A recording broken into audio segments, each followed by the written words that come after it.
So our featured guest tonight is no stranger to Detroit. She was the president and CEO of the Charles H. Wright Museum of African American History from 1999 to 2005. Now, she heads up the American Civil War Museum in Richmond, Virginia. It's the country's first museum to explore the history of the Civil War from the perspectives of the Union, the Confederacy, and, of course, African Americans. Please welcome Christy Coleman.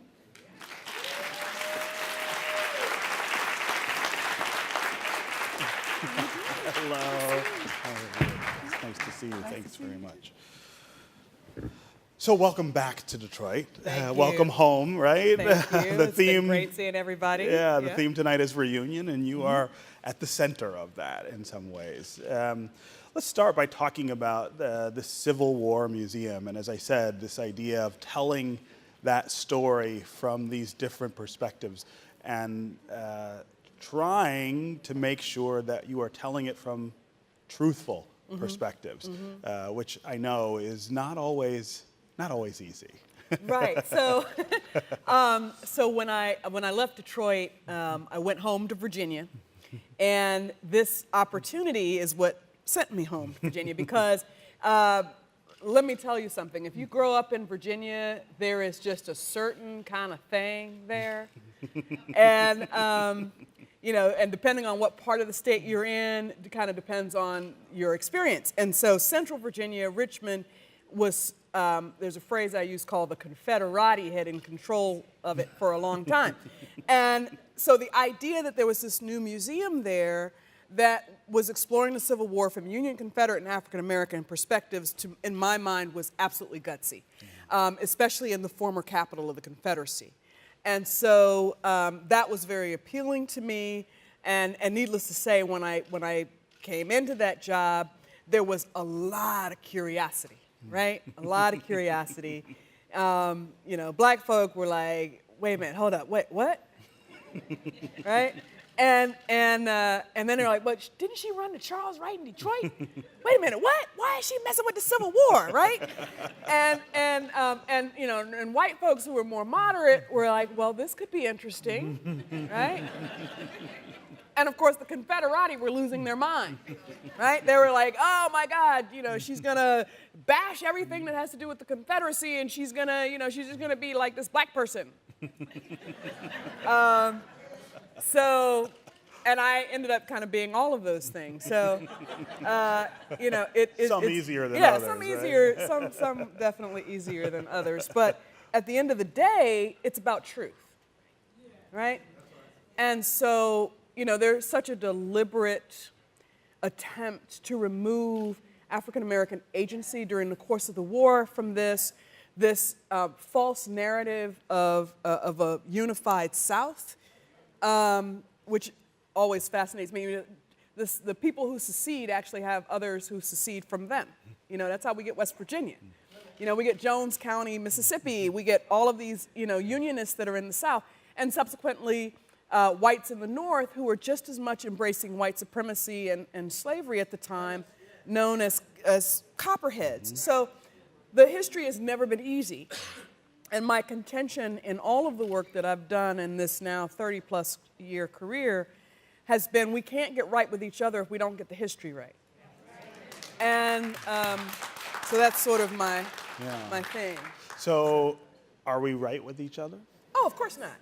I mean, that seems like such a wonderful idea, Right. but I can think of so many examples where we're just coming up We're just short. not there. Yeah. Well, I mean, because, so here's the thing. I mean, for those of us that work in museums, we have to navigate this very interesting confluence between history, heritage, and memory.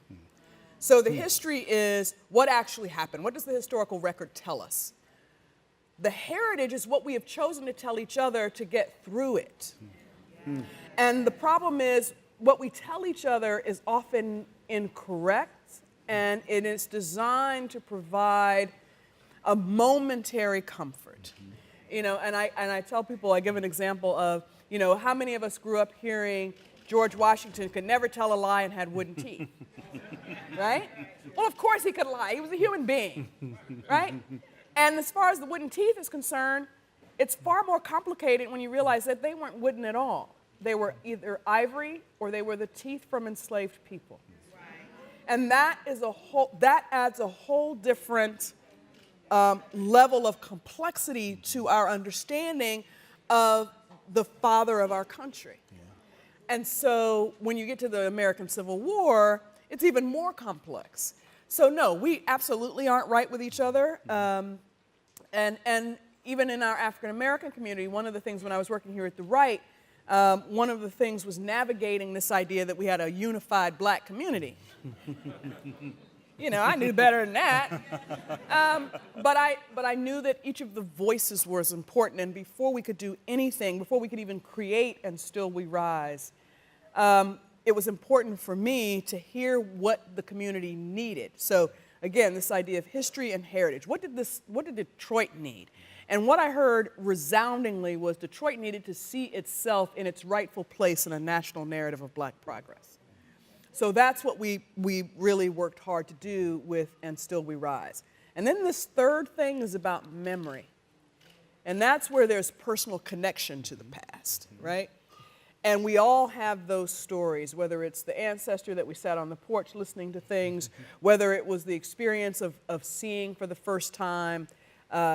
People used to tell me how powerful it was for them when the African American Museum used to be where the College of Creative CCS is, when it was across the street, and how people really resonated with this little cutout of the slave ship, right? And they would tell these stories to me, or they would tell the stories to me about how going to Dr. Wright's office and all of the artifacts that he had when they were coming in to have him check them out and their babies. And so museums, again, we have to navigate all of that so that we are impactful. And I think that for too many years, the mainstream of the field, anyway, we're not taking the lessons that we had learned in ethnic-specific museums, and that is, you can't matter if you don't matter. And so they were so busy trying to be objective that they weren't helping communities when we were in crisis. So now, I think that's part of the reason why people have been paying so much attention to the American Civil War Museum, because of the work we've been doing in this work. Yeah. So communities around the country, whether they're dealing with Confederate statuary on the landscape or trying to navigate the false narrative of states' rights as a cause of the Civil War, or whether there's this sort of hyper-black thing that's saying, well, the Emancipation Proclamation didn't do anything for black people, which is another fallacy, when it did so much. The biggest piece is allowing African-American men to serve to the tune of 200,000, and the fact that 1 million African Americans will run away within 18 months because of this and gain their freedom, and so, or take their freedom. So the Civil War still plays out in American life. We have a political party that is essentially doing the exact political playbook right now. When you look at the historical record, it is extraordinary. What is happening, and so that's why we've managed to get a little attention down there in Richmond about what we're doing lately. Stirring the pot a little bit. No, not stirring the pot. I mean, we're just doing what we're supposed to do to begin with. Well, right? But I do think there is something about the idea of, and I'm really curious about this from just a museum perspective.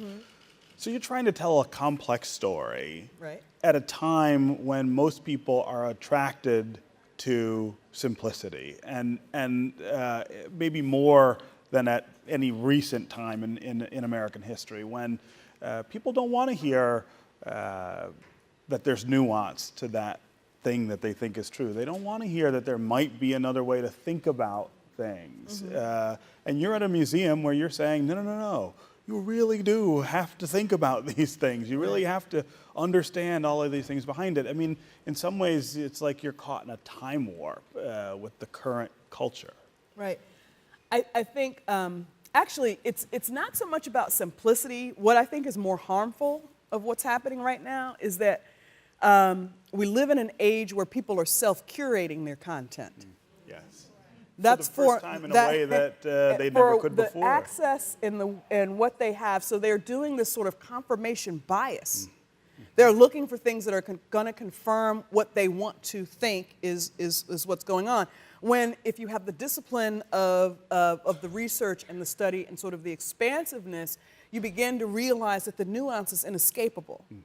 And so that's probably the biggest enemy that we have is, you know, somebody will come in, well, I've been researching for 20 years about my grandmother's people that were from, and you know, in the back of my head, you know, in the back of my head, I was like, that's very nice. You know, and the words that come out of my mouth, of course, are far more diplomatic than what happens when I have my bourbon. Look at that, so another bourbon drinker. Right. So, you know, and so I manage this, and I try to listen in because that's probably the most important tool of all. But it makes me crazy. It makes me absolutely crazy that, you know, somebody thinks they can spend time on Wikipedia or Netflix and think that they, or whatever, and think that they have an absolute understanding of something that, you know, colleagues have spent decades studying, decades. And so there's so much out there. In terms of American history, these 4 years of the American Civil War is the most written about and the most studied in our nation's past. And yet, it is the part that is least known because people cling to these heritage narratives and this general lie that Americans told each other so that white America could reconcile. And so now to break that up, to be kind of in the middle of breaking that up is really fun. It's really a lovely thing. And it's also raw for people. I mean, you know, you talk about this 4 years, more than 150 years ago. For some people, the stories that they've been told about it and they continue to tell themselves are what make them whole in their minds, right? They inoculate them from the awfulness of that period. And again, that's another hurdle I would think you're facing there. Well, I mean, and so you know, all jokes aside and flippancy, the reality is this was a massive trauma on American soul. And we need to bear that in mind. We have America's sin, or one of America's sins, with the enslavement and the subjugation of black bodies that's at the heart of this conflict.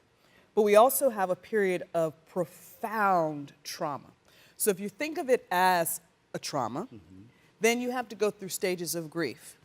And if you think about it that way, you begin to understand how these narratives are formed for the varying parties to deal with this level of loss. Listen, excuse me, historians have reworked the numbers. I mean, really been able to dig in the numbers. We used to say it was 620,000 casualties in the American Civil War. The reality is it was 750,000, and that doesn't include the civilian population. Now, the equivalent of that is imagine us dealing with the tragedy of 9/11 every 12 hours, every day, every month, every year for 4 years. That's what the American Civil War was to that generation. So needless to say, with that level of loss and trauma that everyone is experiencing, people grappled with and created ways to deal with it as you would dealing with trauma and stages of grief. And so where we are 150 some years later is that some of us are still in the denial. Some of us are still, we're not in the shock anymore. Some of us are in the bargaining, and this is where we start hearing foolishness like there were black Confederate soldiers, which makes me nuts. Black people, stop it. There were not black Confederate soldiers. There were impressed and compressed slaves who were used by the Confederate Army, and yes, there were good old slaves who stood by their masters when they fell and picked up a gun. But that did not make them a soldier under the Confederate laws and rules. They did not want that because war had always been affiliated with manhood. If you allow a black man to fight in the war, what are you saying? He is equal and right. So the Confederacy was not about that. And when the Union Army finally came around to do that with the Emancipation Proclamation, and what was discovered in the midst of that was extraordinary and led to a period that was extraordinary. So again, so we have this bargaining period, and a lot of people are still in the bargaining. And then there are people that are just mad. That last stage of anger. And I would say that the anger is what we're seeing now in terms of the public landscape. Whether you're angry and you are sick and tired of seeing Confederate monuments on the landscape and you want them down, or you want to change the names of the schools or whatever, or you're on the other side of that saying, well, if you tear them down, it's just like ISIS and you're being like this and you're being like, I mean, I've heard it all. And my thing is, well, it's a statue. It was put up by communities for a particular reason and a purpose. And communities evolve, and communities take them down all the time. In American history, we've taken them down all the time. And it doesn't mean we've lost our history. We've lost our propaganda. And there's a difference. And so that's, and very few, I think, have reached that final stage when you're dealing with trauma, and that is acceptance. Of this is what really happened, and so what do we do to move on?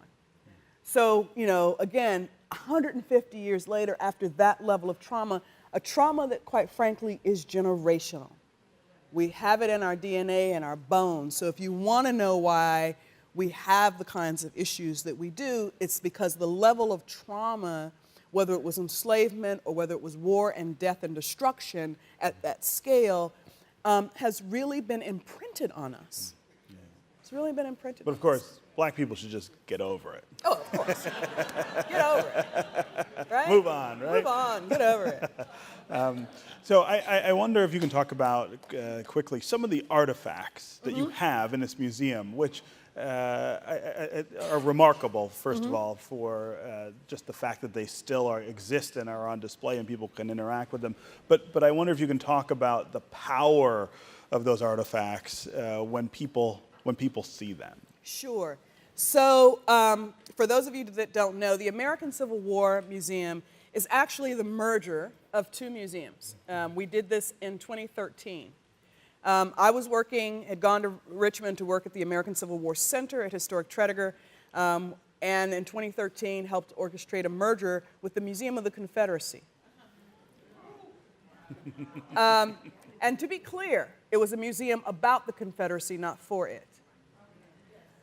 But the collection, because that museum actually did start as a museum for the Confederacy, had extraordinary pieces that had been given directly by prominent and iconic families. So 16 of the 17 Confederate generals all gave their uniforms and personal accoutrement. All of the papers that survived the fires when Richmond burned, et cetera, were a part of this collection. All of the propaganda period of the United Daughters of the Confederacy, Sons of Confederate Veterans, all that became a part of the archives. So here was this collection, though, that because the lens, and of course the American Civil War Center, since we from our founding was all three of these things, we have this incredibly rich collection of USCT material as well as Union material. And so all of this came together. But what we discovered is about half of the materials in the MOC collection actually had a Union or a black story to tell, right? So for example, we have 350 battle flags in our collection, and all Confederate battle flags are not what you see and identify as Confederate flags.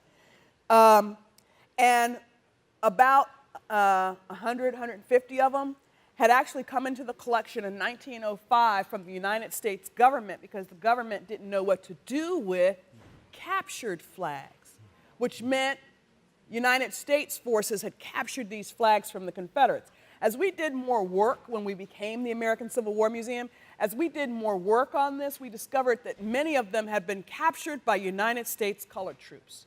So now we had a direct connection to black troops and now black men and their families in particular, and stories that we could tell. So those are some of the examples of materials that we have. We have an extraordinary photographic collection, well over 6,000 pieces of photographs of black men, women, and children, Asian Americans that are in Chinese to be specific, that were also fighting in this war. We have images of Native Americans. How many of you knew that the Cherokee Nation actually aligned with the Confederacy because they were a slave trader? Did you know that? Okay. We also have material about the Dakotas. We have information about the Creek Indians who actually served with the United States forces. So we're able to tell this extraordinary story of a war of the continent. This wasn't just North and South or black and white. It was a huge national conflict that was based on whether or not we were ever going to really live up to the ideals of the nation. Right? So this was the unfinished business. This was dealing with the compromises that the founders made to just get the nation started.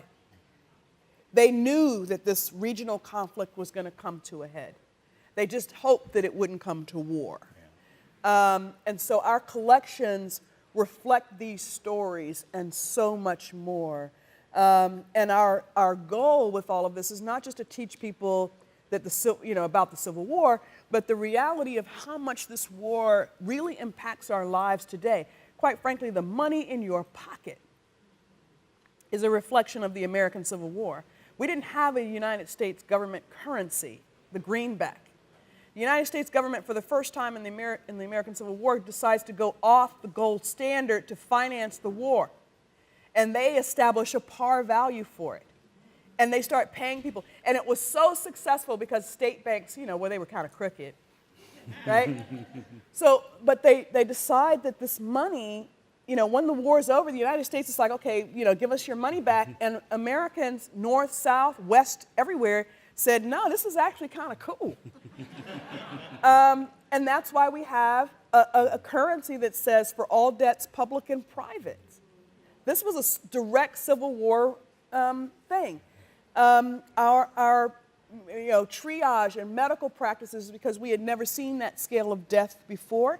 So we established military hospitals and we established a system of triage and care. As a matter of fact, the company that started making prosthetics for all the limbs and so forth during the Civil War, he was a carriage maker. Well, that company today produces half of the world's supply of prosthetics. And that's just sort of the little stuff. I won't even get into the political stuff and the ramifications of that. But it created most harmful for us, I think, and I talk a lot, I'm sorry. It's okay. That's why you're here. What's harmful for us is that, the biggest lie of the Civil War is that it was states' rights. And the biggest lie of the Civil War is that black people weren't a part of their own agency and freedom, that somehow freedom was given. And so we also correct all of those. So our new museum, we merged in 2013. We became the new museum now. Our goal is to be the preeminent center for the exploration of this war and its legacies. We have done that. And one of our next stages is that we're opening a new facility that opens in May. So come on and visit me in the summer after May.